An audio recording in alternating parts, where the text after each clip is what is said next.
बिस्मिल्लाहिर्रहमानिर्रहीम। अस्सलाम वालेकुम या अली अलैहिस्सलाम मदद। उम्मीद करता हूँ कि आप सब खैर व आफियत से होंगे। आज मैं आपको ज़ियारत करवाने लगा हूँ कैद खाना इमाम नकी अलैहिस्सलाम। ये कैद खाना इराक़ सामरा में मौजूद है और इमाम अलैहिस्सलाम की कब्र मुबारक भी सामरा में है। इमाम की कुनियत अबुल हसन है और 8वें इमाम इमाम तकी अलैहिस्सलाम के फ़र्जंद हैं और 9वें इमाम हैं। मौला इमाम नकी अलैहिस्सलाम को अब्बासी हुकूमत के दौर में कैद किया गया और कैद करने वाला मालून मुतवक्कल था। जैसे कि आप वीडियो में देख सकते हैं कि ये कैद खाना ज़मींदोज़ बनाया गया है और लिखने वालों के मुताबिक इमाम नकी अलैहिस्सलाम की कैद 20 साल 6 महीने या 9 महीने है। जैसे कि आप इस जगह को देख सकते हैं, ये जगह सिर्फ बैठने या खड़े होने के काबिल है। यहाँ पर हमारे मज़लूम इमाम ने 20 साल का वक्त गुजारा है। खुदा की लानत हो उन मालूनों पर जिन्होंने आले नबी को कैद किया और उन पर सितम जुल्म किए। मज़ीद आगे मैं आपको ज़ियारत करवाता हूँ। यहाँ पर एक और कैद खाना भी मौजूद है।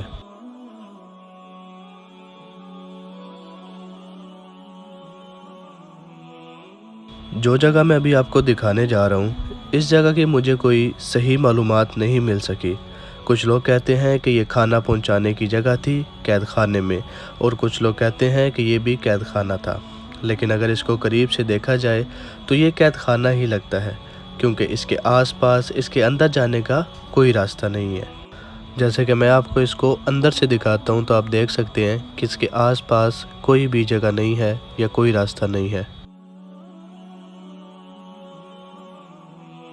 अभी मैं आपको मज़ीद आगे लेकर चलता हूँ और दिखाता हूँ कि जहाँ पर मज़ीद कैदियों को भी रखा जाता था, चूँकि इमाम अलैहिस्सलाम का कैद खाना सबसे अलग बनाया गया था।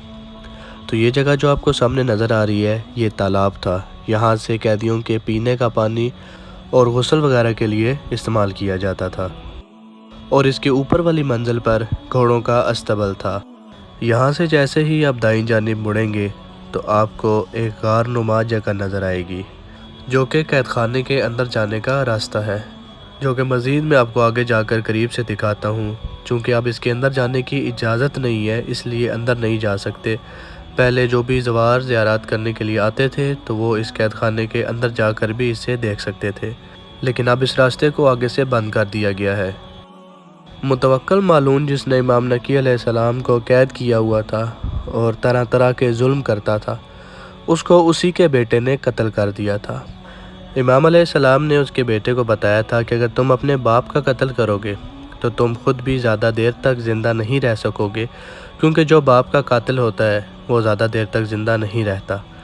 तो उसने कहा कि मुझे ऐसी ज़िंदगी से कोई मोहब्बत नहीं कि मैं एक ऐसे घर में पैदा हुआ कि जो अहले बैत औलाद नबी के दुश्मन है और नबी की औलाद पर जुल्म करते हैं।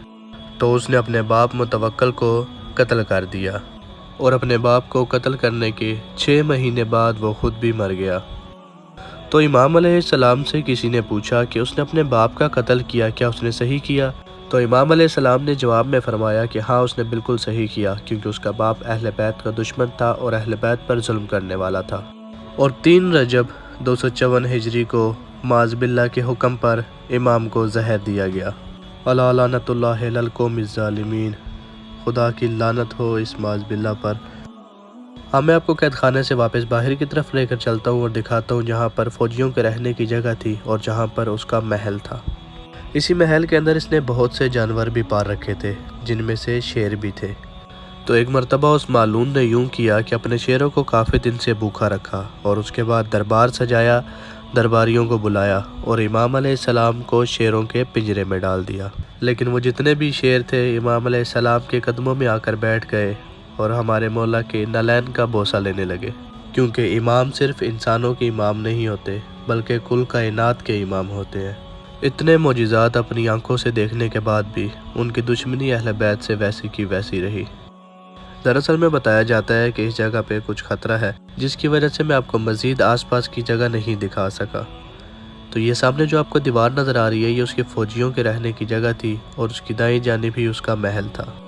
उम्मीद करता हूँ कि मेरी ये ज़ियारत आप तक पहुँचाने की कोशिश आप सबको पसंद आई होगी।